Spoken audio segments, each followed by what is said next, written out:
What was your topic last week? Consequences? Yes. Yeah, but what imposes consequences? Okay, well, that's a good thing. Uh, you came to the conclusion that it's really almost impossible to impose consequences on a woman for a man to do that. Well, in the past, what carried them through those times was consequences of there's no support system. If she leaves, she's starving and homeless. Okay, that's a consequence. She will be shamed by society. Yeah. That's a consequence, a societal consequence. Her husband could um, impose some consequences on his wife when she's kind of not doing her duties. Whatever, you know, could be slapping her on the ass. Okay, it happened. It could be okay. I'm cutting off your credit cards. Okay, it could be. You know what? You're not. You're restricted, or you're. I'm not letting you go out and gallivant around as much. You know, whatever it is, it doesn't matter. That's not the point. There were consequences, and consequences, whether they're minor or major, but a kind of a tapestry in many areas, kept her there for another 3 months, 6 months, a year. And then women's situations, feelings, thoughts change. If she sticks around, you know what? Through those dark times, you know what? You're at the down. And then it's, in a lot of cases, it's going to start to swing up.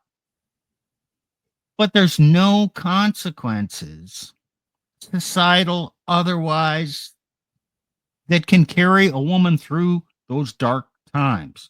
And sometimes, a lot of times, in these dark times, a woman is her own worst enemy. She Yeah. makes decisions that are self destructive. And it's been my observation that if you could be stopped from making bad decisions, her future would be better off. Now, you can disagree with me, and a lot of feminists would. Okay, that's fine. So are you saying that if she didn't make any decisions, she wouldn't create so much damage for herself? If she didn't make rash decisions to end this because I'm not happy, Well, in other words, things would if she probably didn't. be different than six Okay, months. Steve, I have a thought here. If she didn't make decisions based on her feelings, on her heart, on her emotions, and occasionally she turned on her brain and thought rationally to prevent her from following her heart and making all of those silly mistakes that she can make. Because what is driving women? You start analyzing content on social media. Oh, follow your heart, follow your feelings. You deserve this, you deserve that. You're the best. You can do no wrong. You do you, girl. Everyone owes you nice things, good attitude, a lot of entitlement, and women truly believe this stuff. They believe these delusions, so they gaslight each other, they gaslight themselves. They are looking for the confirmation bias to their beliefs. Otherwise, there would be more women who would be watching this kind of content. And as a result, they end up making these irrational, stupid life choices because they don't challenge what they hear. They hear, oh, somebody resonates with me, nice, I'm going to follow this girl, or I'm going to follow this man because he tells me what exactly what I want to hear. They don't stop and think for a second, okay, what is the what is behind that message? What's the context behind it? What are they trying to sell to you? Yeah, I would agree. There's just little to keep people together when they go through the down times. And we talk about this all the time. You know, you lose your job, or you go through the dark night of the soul, or you know, your parents die, and it's a really difficult time emotionally.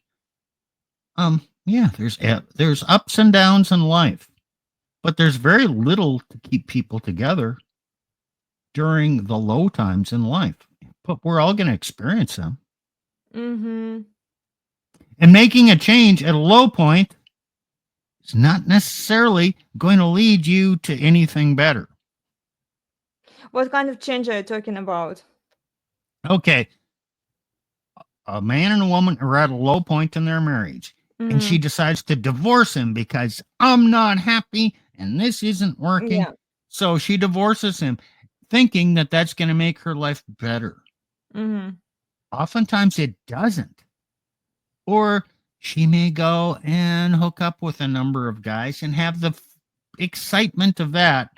But the long term, we know where the long term ends. It's Mm-hmm. unlikely to find a dedicated partner, a long term someone to wife you up or love you for the rest of your life.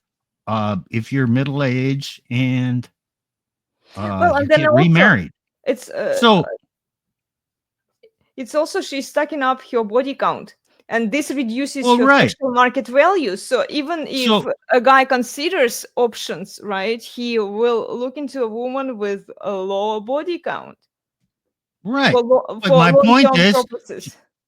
okay, back to the point. She's making a change at this low point in her life, thinking the change now is going to make things better in the future. Probably not. I mean, we know from experience it doesn't work that way. If she just stuck it out and puts a little bit of effort into the Mhm. marriage, uh, you know, stop being contentious. Be more giving to the marriage. Be more appreciative. Mhm. Spend less money on yourself. Have more of a servant attitude towards your husband. Gee, would things turn around in 6 months? Yeah, and You the know, man, not in all cases, but in some cases. And then would she be better off 2 years later if she took some humility, some accountability, and stuck in the marriage? Could it be better 2 years later? I'm saying, yeah, in a lot of cases it could. If she pulls the trigger, divorce at the low point, 2 years later, is she likely to be better off? No. no, she will definitely get more body count once she is no longer with one man, and this will reduce her sexual market value. This will actually make it harder for her to find what she's looking for.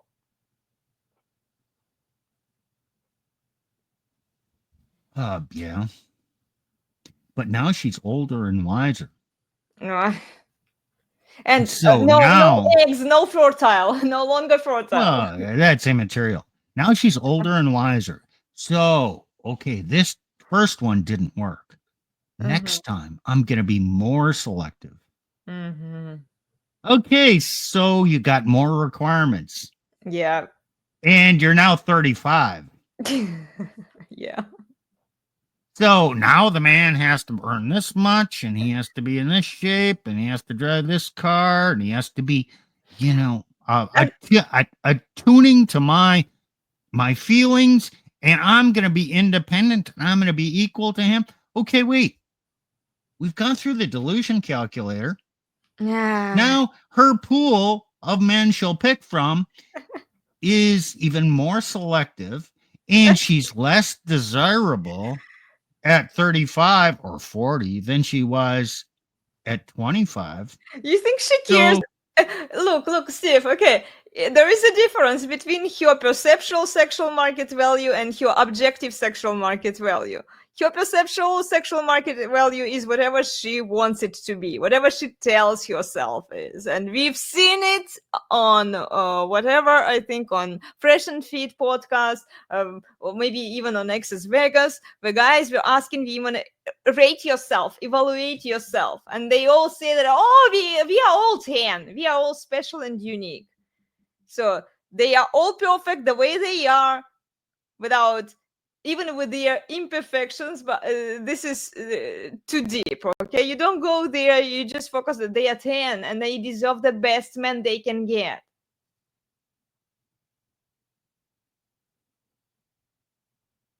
And Right, then there is objective sexual market value. Okay, let's look, and I've mentioned it in my Substack article when I was analyzing the data for the survey for biological men. Guys, go check it out.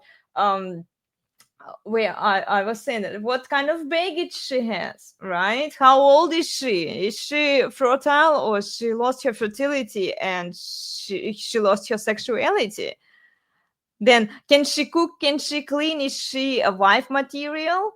Or she's the table, like a lot of them say, I am the table. I don't need to bring anything to the table. Gee, doesn't that mean I'm independent?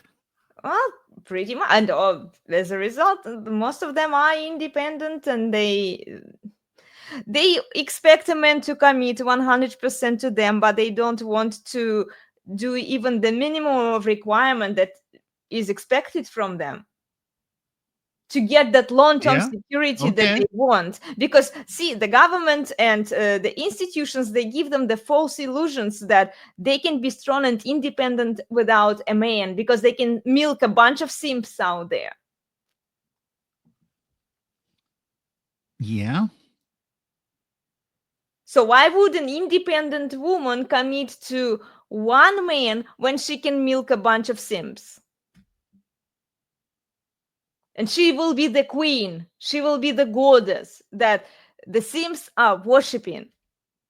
And when she's with one man, what would she have to do? Or she will have to put out more. She will have to respect that man. She will have to comply with him. Oh, right? Yeah. Women make that decision all the time.